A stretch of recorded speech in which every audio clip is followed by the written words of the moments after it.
Dasa Vrindavanam Bande Krishna Dasa Prabhum Tata Chanavatar Chaitanya Leela Vistar Karino Nityananda Parabja Karunarena Bhushito Yakta Chano Burachincho Vavande Vyasadupino Shri Guru Gaur Gandharva Govindas Chaganai Saha Jayanti Patakas Ch.Ch Sarvesham Gurunartino Matulyo Nasti Papatma Naparade Cha Kaschana Parihare Pilajame Kimbruve Purushottama. So we are continuing with Sri Chaitanya Charitamrita, and Mahaprabhu has given wonderful explanation of Vedanta Sutra and Srimad Bhagavatam to these sannyasis in Varanasi, and they've all come over to Mahaprabhu's side, and then we heard how it sounds like in some public area Mahaprabhu was requested to give his 61 explanations of the Atmarama verse again, and he did so, and everyone was astonished, and in this way the whole of Varanasi, they came to the Krishna conception, came to Mahaprabhu's lotus feet, and we're told that Mahaprabhu turned the whole city of Varanasi into another Navadvip.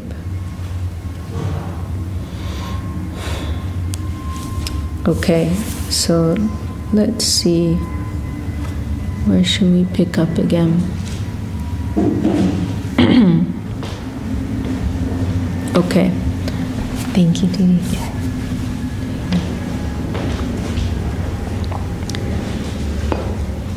Varanasi grame jadi kolo holo hoilo shuni grami deshilo kasite lagilo. After the news of these events was broadcast, everyone from the surrounding neighborhoods began to pour in to see Sri Chaitanya Mahaprabhu. Lakka koti lokaise nahiko ganan Sankyena stane prabhu napaida dashan. Hundreds of thousands of people came to see Sri Chaitanya Mahaprabhu. There was no counting the number. Because the Lord's residence was very small, not everyone could see him. Prabhu jabe stane jan vishveshwar darashane duidi ke lokore prabhu vilokane. When Sri Chaitanya Mahaprabhu went to take his bath in the Ganges and to see the temple of Vishveshwar, people would line up on both sides to see the Lord. Bahutuli Prabhu kohe bolo Krishna Hari, dandavata kore loke Hari dwani kodi. When Mahaprabhu passed by the people, he would raise his arms and say, "Please chant Krishna, please chant Hari." All the people received him by chanting Krishna's name, and they offered their respects to him by this chanting. Dandavat kore loke Hari dvani. By chanting Hari, that was how they offered their dandavats. That's very, very nice. Because that's the real idea, offering respect is not, doing this. It's not some physical expression, but it's understanding the heart of one's, worshipable beloved and carrying that out, not, like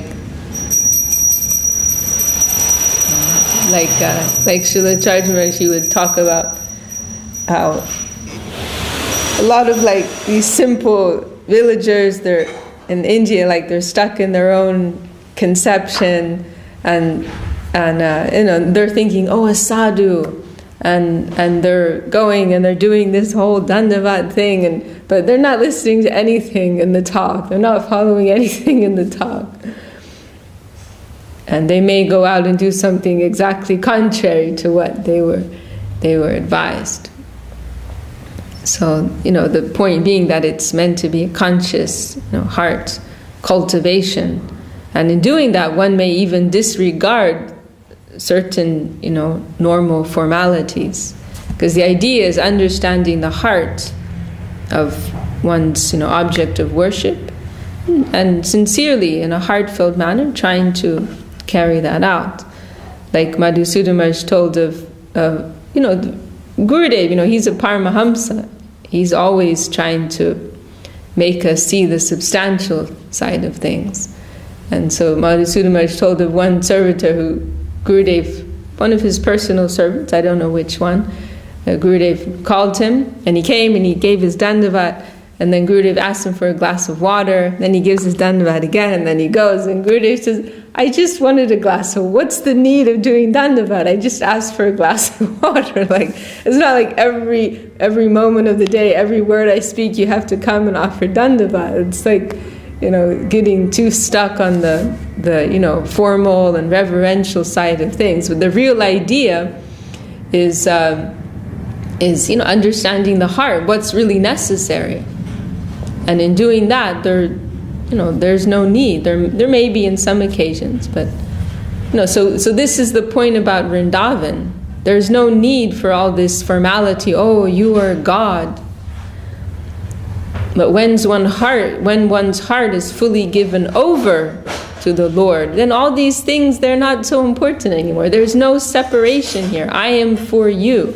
I exist for you. There's no question of that. I don't need to demonstrate that in some sort of external way, like to prove myself.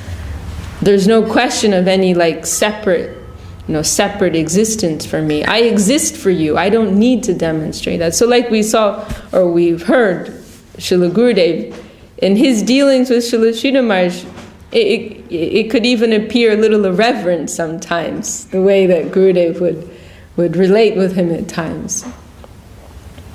Like we heard, sometimes Srila Sridhar Maharaj would be giving some, having some discussion with some group of Westerners, and Gurudev would be sitting in some corner reading the newspaper or something, or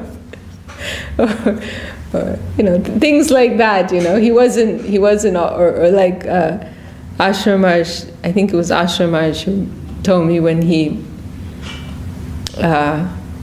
went up once, he was brought at once to see Srila Sridhar Maharaj, and Srila Sridhar Maharaj wasn't wearing any upper cloth, and so when Ashram Maharaj came in, then Gurudev threw him his uttariya to like look a little more respectable. You're receiving a guest, threw it to him in this very casual way, and many other things. Here they had this very intimate relationship, and an outsider not understanding the inner relationship, they could think, oh, he's very disrespectful.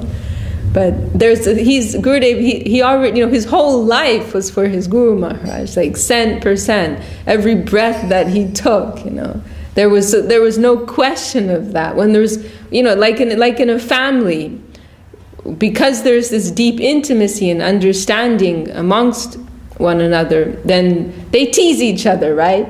Family members, oh, I hate you, or just do funny things, right? And there's this this looseness and a reverence because the foundation is so strong, But if the foundation is not strong, and it's funny because sometimes the persons who are the least friendly to you, they'll be the most respectful. There's that English expression, too much devotion is the sign of a thief. So, of course, not always. Of course not. But sometimes it's like that, It's just because there's no inner connection, then there's an overemphasis on the outer formalities of things. So, anyway, the main point here is that they're showing their respect to Mahaprabhu by following his desire. Also, when Mahaprabhu left Navadvip to take sannyas, then there was that spontaneous, somehow his devotees knew, they didn't know, but they knew on some subtle unconscious level that he was leaving, and all of his his followers came to see him that it was his very last night. And Mahaprabhu, they had a very intense exchange, and Mahaprabhu gave some very beautiful instructions, and one of those was that if you have any love for me, then always take the name of Krishna. If you really love me, then you will follow my desire. So, and this is also a beautiful, beautiful principle that we try to apply in our own lives. If we really love our Gurudev, then we will. It's not just about talking about it or having a picture on the wall or thinking about it even, but we will try to fulfill his desires. We'll try to fulfill his desires and serve his devotees, serve his mission, serve his deities. Okay. Hematadin panchalok nishtadiya adodin cholila Prabhu udvigna hoya. In this way, for 5 days, Sri Chaitanya Mahaprabhu delivered the people of Varanasi. Finally, on the next day, he became very eager to leave. Ratre utti Prabhu jari korila gaman, pachela gloila tabe bhakta panchajan. After rising very early on the 6th day, Sri Chaitanya Mahaprabhu started to leave, and 5 devotees began to follow him. Tapan Mishra Raghunath, Maharashtriya Brahman, Ch.Ch. Kirtaniya Paramananda Panchajan. These 5 devotees were Tapan Mishra Raghunath, the Maharashtrian Brahmin, Ch.Ch. and Paramananda Kirtaniya. Sabe chahe Prabhu sange nila chola jaite, sabade vidai dila Prabhu jatna sahite. These 5 wanted to accompany Sri Chaitanya Mahaprabhu to Jagannath Puri, but the Lord attentively bade them farewell.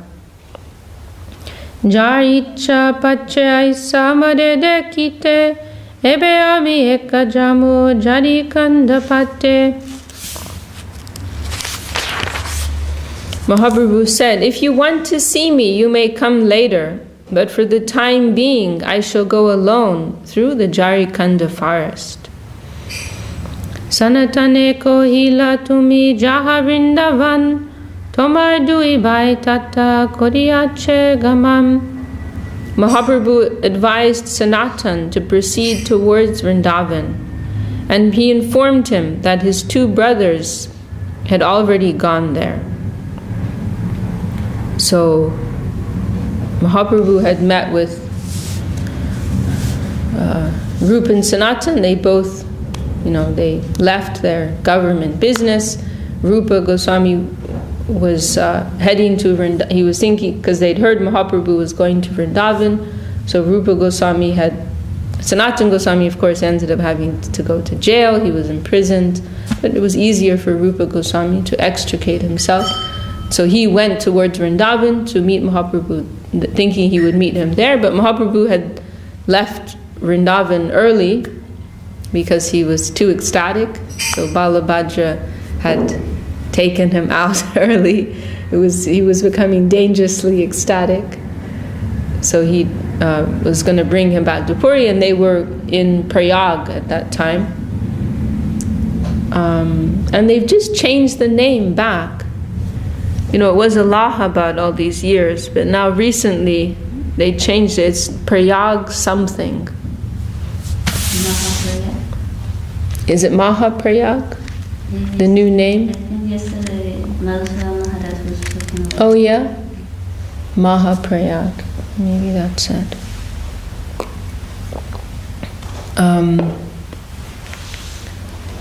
So then Mahaprabhu met with Rupa Goswami in Prayag for 10 days, and then he ordered him to go to Vrindavan.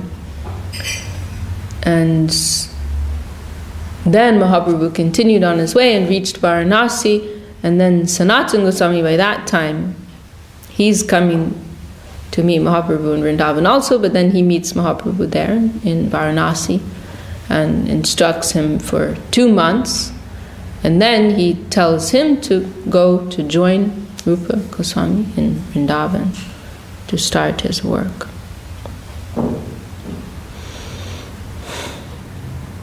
So, Mahaprabhu met Sanatana Goswami in Prayag. Yeah. Yes. Oh, no. Mahaprabhu met Rupa Goswami in Prayag. Mahaprabhu met Sanatan in Varanasi. Oh, yeah. That's This time. yeah, here, yeah. So after that, then this whole meeting with the Mayavad sannyasis takes place, and then Mahaprabhu delivers the whole of Varanasi practically, and everyone becomes Vaishnava. And now Mahaprabhu's getting ready to move on his way, giving final instruction, so he tells Sanatan to go and join his brother in Vrindavan, like that.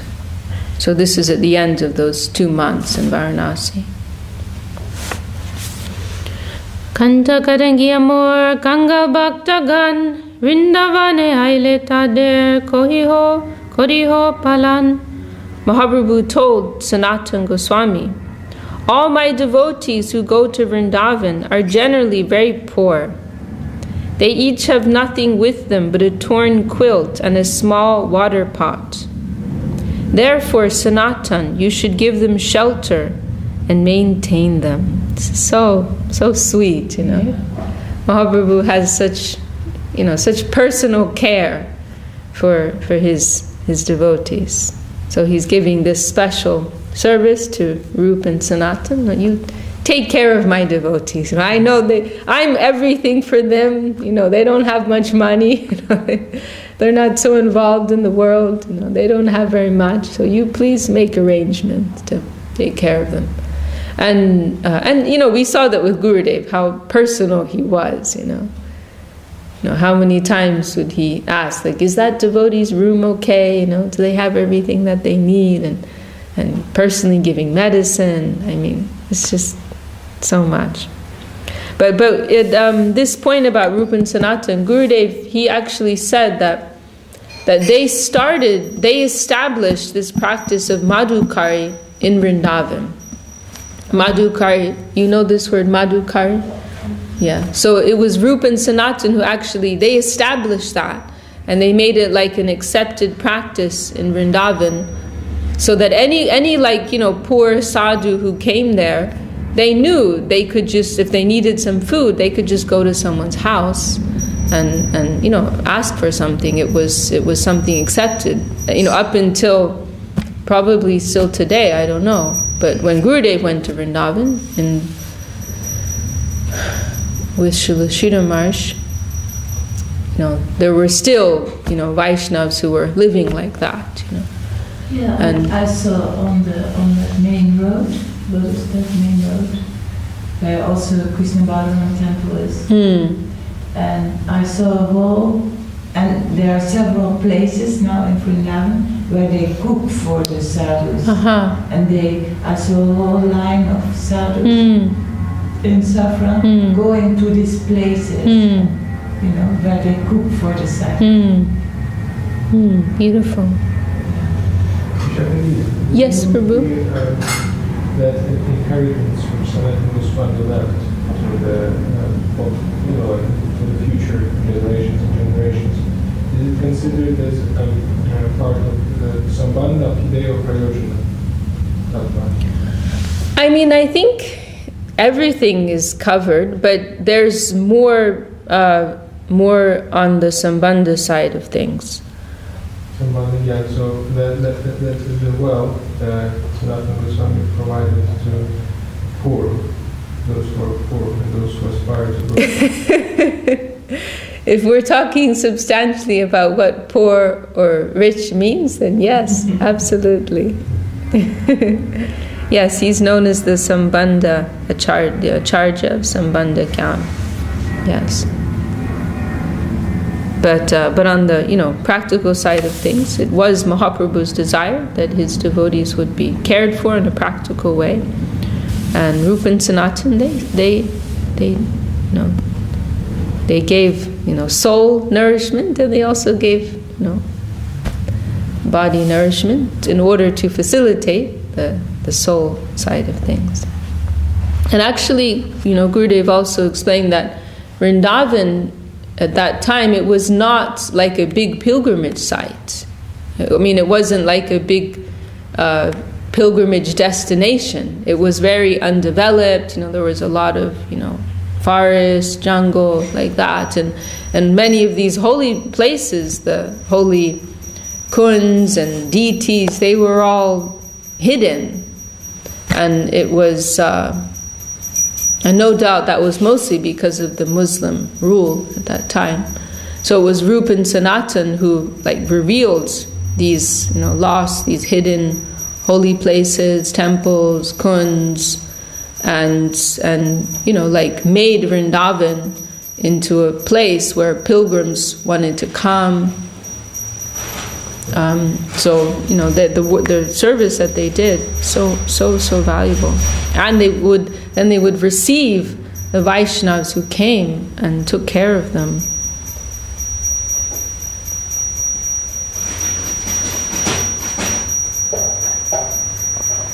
Okay. Hitaboli cholila Prabhu sabalingiya sabe podila tata morchita hoya. After saying this, Mahaprabhu embraced them all and began to proceed on his way, and they all fainted and fell down. The separation is too much to bear. Kotokane utti sobe duke gore aila, Sanatan Gosai Vrindavanere Cholila. After some time, all the devotees got up and returned to their homes, very much grief-stricken. Sanatan Goswami proceeded toward Vrindavan alone. Etarupa Gosai jabe matura aila, juvagate tare subudhirai milila. When Rupa Goswami reached Mathura, so now we're like switching scenes here. So Sanatan Goswami is leaving Varanasi, heading toward Vrindavan. Now change scenes here. When Rupa Goswami reached Mathura, so this is no doubt earlier, even 2 months earlier, because this was, it would have taken some time to travel. Let's say around a month before, back in time. So Rupa Goswami's left Prayag, he's reached Mathura. He met Subudhi Rai on the banks of the Jamuna at a place called Dhruva Ghat. Purve jabe Subudhi Rai chila gore adikari, Hosen Khan Sayada kore taha chakari. Formerly, Subudhi Rai had been a big landholder in Goda Desh. Sayyada Hussain Khan was then a servant of Subudhi Rai. So this Subudhi Rai, he's from Bengal, and he was a rich man, what they call a zamindar. He owned land, and he had a servant, a Muslim. So he's a Gaudiya Vaishnav or Hindu, Indian, and he had a Muslim servant. I'm just pointing this out because this is quite significant in the story coming up. So he had this Muslim servant, Sayyada Hussain Khan. Digi kodaite tare munsifa koila chidrapaya rai tare chabuk madila. Subudhi Rai put Hussain Khan in charge of digging a big lake. But once, finding fault with him, he struck him with a whip. And we can add, for the time, this is normal. This is not abuse. But this is normal at the time.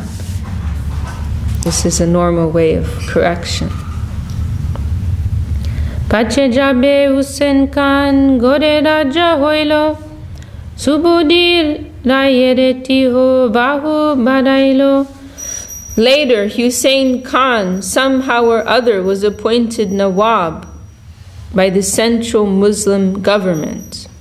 So he got this Muslim servant, he later got some high position. I don't know exactly what it's okay, in the word for word it says governor. He became a governor. Well, in the Bengali it says Raja, which means king. So, something like a king. He was the ruler of some area. As a matter of obligation, he increased the opulences of Subudhi Rai. So, as some sort of part of some policy, he was supporting Subudhi Rai. Tarstri tarange deke marane rachine, Subudhi rayere marite kohera justane. Later, when the wife of Nawab Sayyada Hussein Khan saw the whip marks on his body, she requested him to kill Subudhi Rai. So he himself, he obviously had some, Vaishnava qualities. He let it go, but his wife is upset. Raja kohe amar poshta rai hoi pita, tahare marimo ami balona he kata. Hussein Khan replied, Subudhi Rai has maintained me very carefully. He was just like a father to me, he said. Now you are asking me to kill him. This is not a very good proposal. This is very beautiful.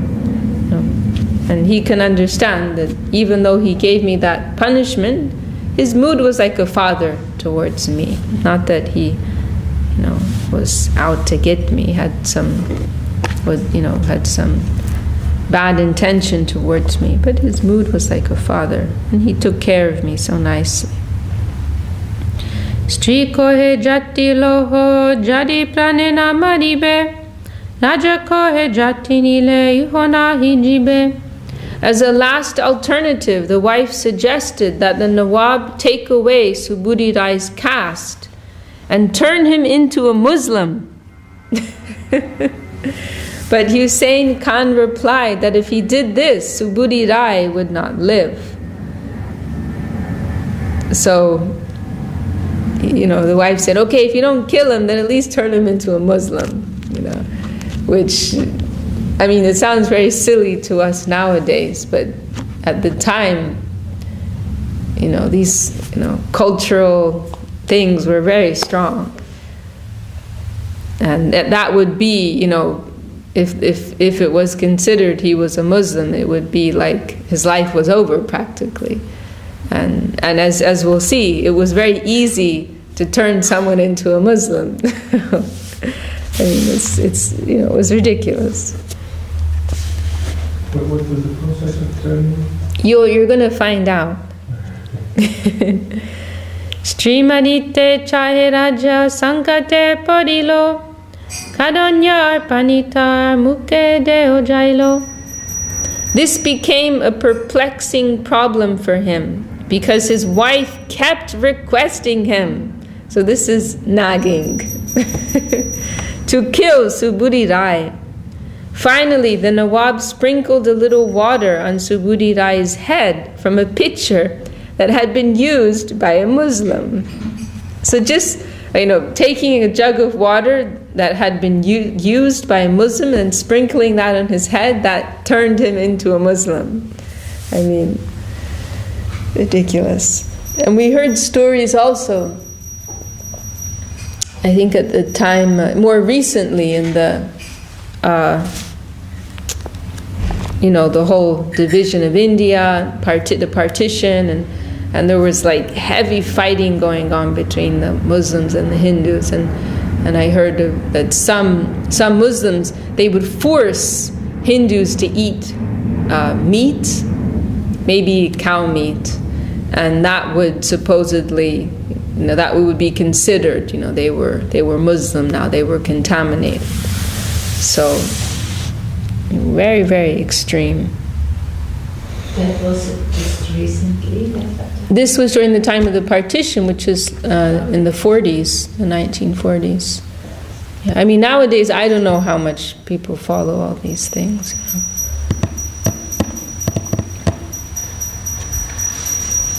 I mean, I'm sure in some, like, more undeveloped village areas, you'll find... Now even Hindus eat meat.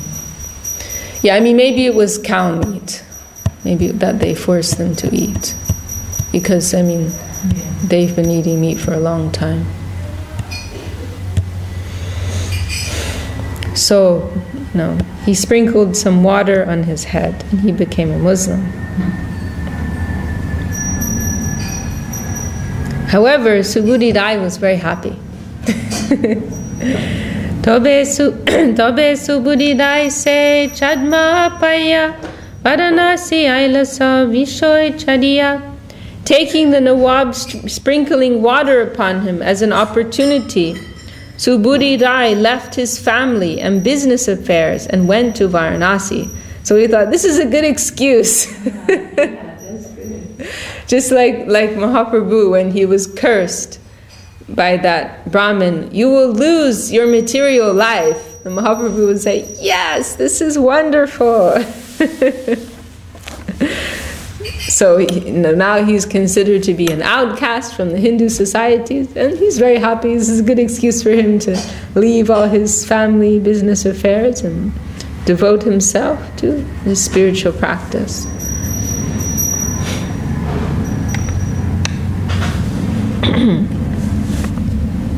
Prayaschit puchilati ho pandita gone tara kohe tapta grita kaya chada prane.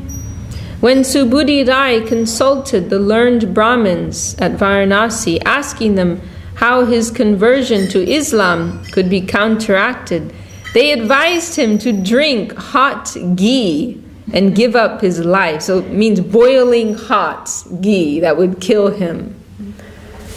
That's your best option. That he will die?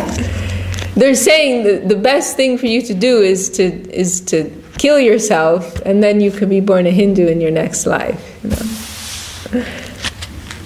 By drinking boiling hot ghee. Keo kohe na he alpadosha hoy shuniyado hilarai koriya samshoy. When Subhuti Rai consulted some other Brahmins, they told him that he had not committed a grievous fault, and that consequently he should not drink hot ghee and give up his life. As a result, Subhuti Rai was doubtful about what to do. Tobe jadi Mahaprabhu Varanasi aila tare mili rayapan ritanta kohila. In his state of perplexity, Subhuti Rai met Sri Chaitanya Mahaprabhu when he was at Varanasi. Subhuti Rai explained his position and asked Mahaprabhu what he should do. Let's see, what will Mahaprabhu tell him? Prabhu kohe iha hoite jaha vrindavan Nirantar koro Krishna nam sankirtam. Mahaprabhu said, go to Vrindavan and take Krishna's name constantly. Ek namabase tomar papadosha jabe ar naam loite Krishna chadan paibe. Mahaprabhu further advised him, begin chanting the Hare Krishna mantra, and when your chanting is almost pure, all your sinful reactions will go away. After you chant perfectly, you will get shelter at the lotus feet of Krishna. So he says here, Namabas, just ek Namabas, just through one Namabas, just a shadow of the name, all your sin will be cleared. Or he says, Jabe, it will go away. And then at a higher stage, you will get the lotus feet of Krishna. First, the impurities will be cleared, and then full revelation of that, divine, positive service life. Ado Krishna nam loite Krishna stane stiti mahapata ker hoye prayaschiti. When you are situated at the lotus feet of Krishna, no sinful reaction can touch you. This is the best solution to all sinful activity.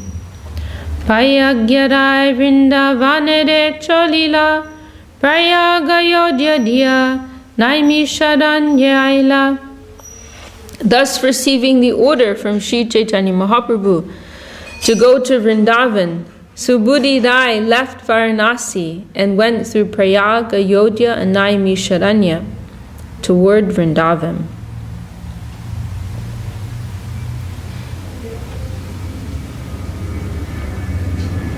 I was wondering if there's somewhere around the map at that time of India, so when we reach Chile, we can see the map coming back. I'm sorry, Prabhu, I can't hear you. Can you speak a little louder? I was wondering if there's somewhere there's a preserved map of India of that time. So when we reach the thing, we could see on the map how it actually went. Like through the forest. Right. Oh, I'm sure you could. I mean, even now, looking at a modern map, we could figure it out, I think. And also, like Srila Saraswati Thakur, he's done a lot of work to trace a lot of these locations and tell what their modern name is. And like, for example, the Jharikanda forest, I doubt it's called the Jharikanda forest now, but I expect Saraswati Thakur has given that. He's done that. He's gone to, you see some of these places even telling you, take this train, you take this train line and over here, and he's giving a lot of detail. And the point of that is, I usually skip through that part, but the point of, there is a point for that. It's not just like being tedious and what's the word? But it's to show the authenticity of this. This isn't some made up thing, but these are actual places, and Mahaprabhu actually went there, and these pastimes, they did take place. And that Naimisharanya forest, where is that? I'd have to look that up. I don't. But I'm thinking it's near to Delhi. I'm thinking that I read that, but I can't really remember right now. I'd have to check that. But it is, these things are mentioned. Well, I think it's a good place to stop. Then we're going to hear something of how Subudhi Rai took care of the Vaishnavas in Vrindavan, which is very beautiful. Especially Rupa Goswami, he takes care of. And it's very touching because he was a wealthy man, this Subudhi Rai, and he lived lived a comfortable life, but he left everything and he lived very, very simple life in Vrindavan. And not only that, but he would receive the Vaishnavas coming and take care of them in a very humble and very loving way. So a very beautiful example for us. Okay. Whose turn is it to sing? I don't remember. Hari Haraya Nama Krishna Yadavaya Namaha. Hari Haraya Nama Krishna Yadavaya Namaha.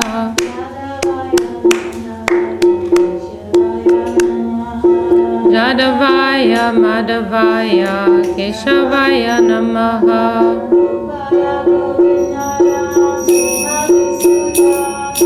Gopal Govinda Ram Shri Madhusudhana.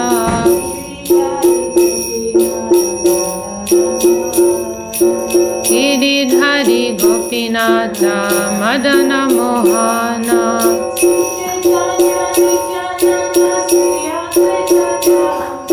Shri Chaitanya Nityananda Shri Advaita Chandra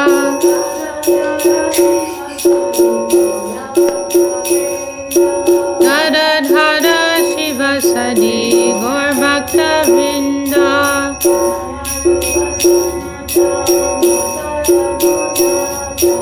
Jaya Rupa Sanatan Bhatta Raghunatha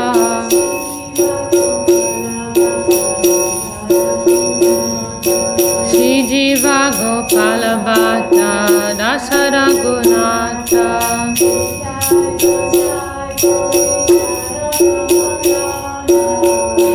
Jai Gosai Kodi Charana Vandana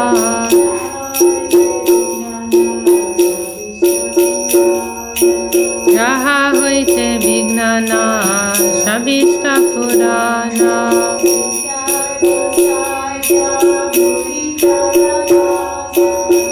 Jai Gosai Jarmuita Dasa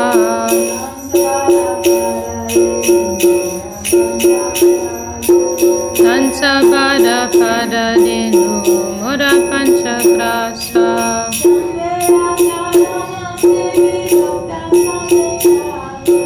Rajara Charana Sebi Bhakta Sanevasa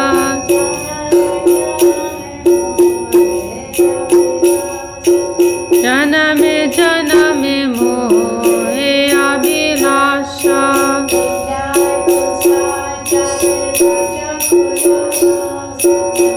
Chai Gosai Jabe Braje Koilubasa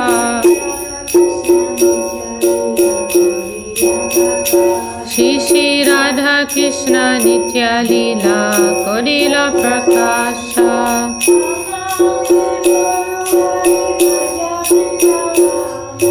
Anande Bolo Hari Bhaja Vrindavana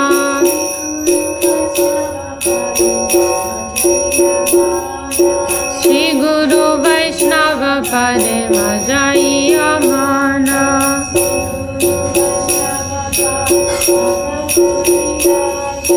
Shri Guru Vaishnava Pad Padma Kodi Asha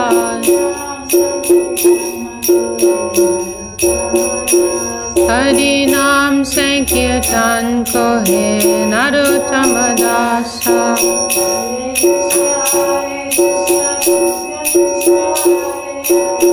Hare Krishna, Krishna Krishna, Hare Hare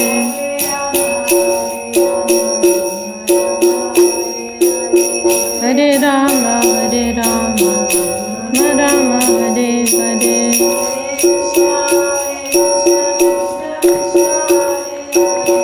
Hare Krishna, Krishna Krishna, Hare Hare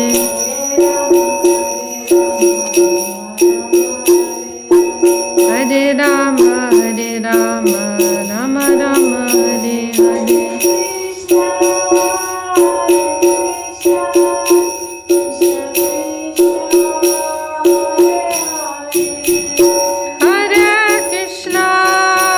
Hare Krishna, Krishna Krishna, Hare Hare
Jaya Sabaikar Sisi Guru Kulamala Vividaya Juki. Jai. Jaya Krishna Bhaktila Bhakti Nimada Jaya Mahaski. Jai. Jaya Krishna Bhaktila Bhakti Sundar Govinda Dev Goswami Maharajki.